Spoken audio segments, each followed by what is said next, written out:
Hey, it's Sean from Sean's Auto Repairs in sunny Ramsgate again.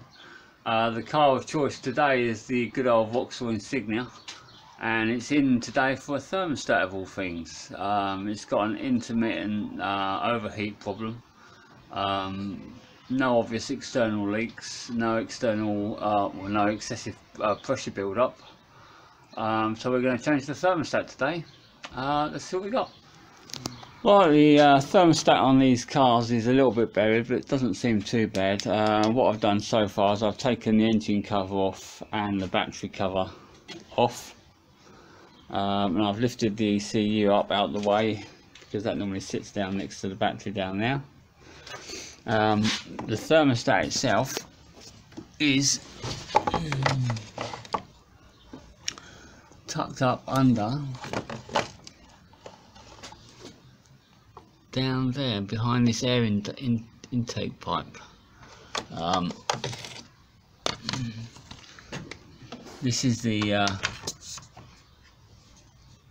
main pipe that comes off of it, and it comes off top to a little elbow which is included in the thermostat housing, and then you'll see a bleed nipple down there. If I just zoom into that. So you've got a bleed nipple down there which comes off it, so the pipe comes up and across, and then you've got a little take-off pipe which comes off from the header tank. That goes down, you can follow that down, that goes down there. And then the thermostat is bolted onto the end of the head by 3 screws.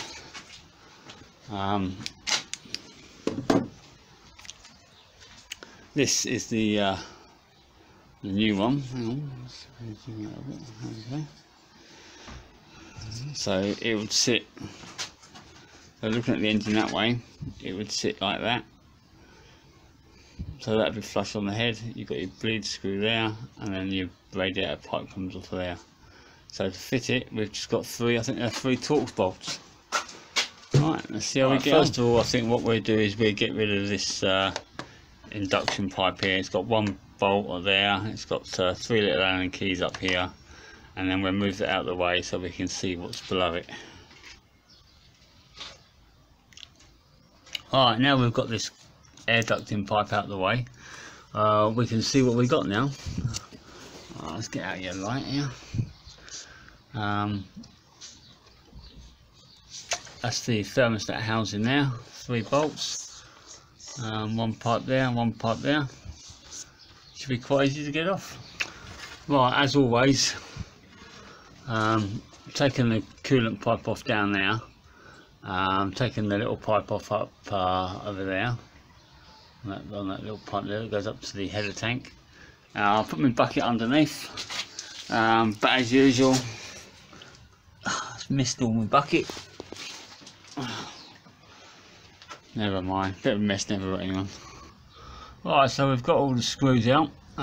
First screw's there, second screw's down there, and then we've got 1 screw underneath. All the pipes are off, so it should just be a case of wiggling this out.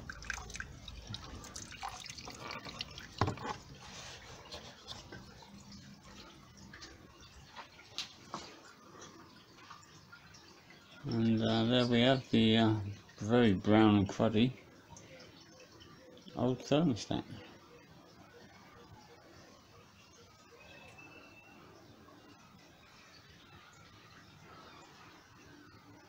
Right, let's clean the housing up. And,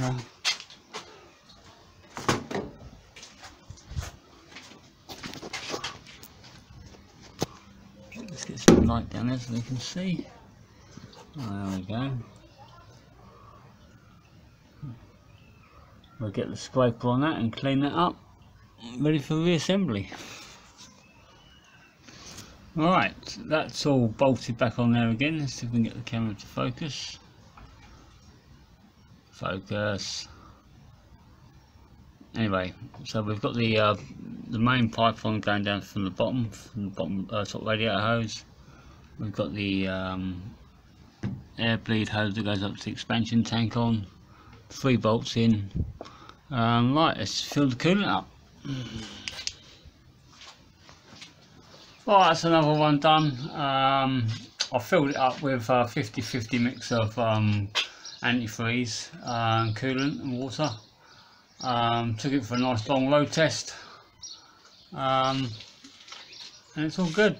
Done about 10-15 miles, brought it back. No leaks, no problems. So yeah, it's all done. So thanks for watching, and catch you next time. Right, I thought I'd give you a little bit of bonus footage on the end of this one. I thought I'd just take this apart and show you what I found inside this thermostat. It might not be the cause of the intermittent overheating, but it certainly doesn't help.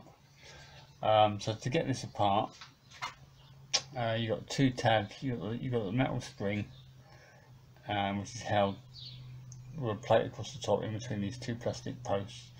So we need to push down on here, twist it and unhook it.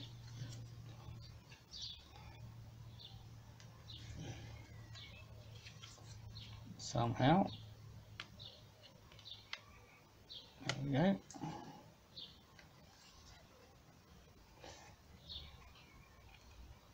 Without hurting your fingers. There we go. Right, and then that all assembly comes out. And what I found was when I pulled this out, the seal, which is supposed to be on the end of the plunger, it's all split and falling off. So all of this was dragged down inside the thermostat housing. So basically the only bit of seal left on it was a little bit around there, about 25% of it.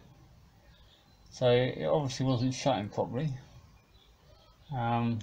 Whether that was causing it to jam up, I don't know, but it's not good. Right, thanks again guys and girls. See you on the next one.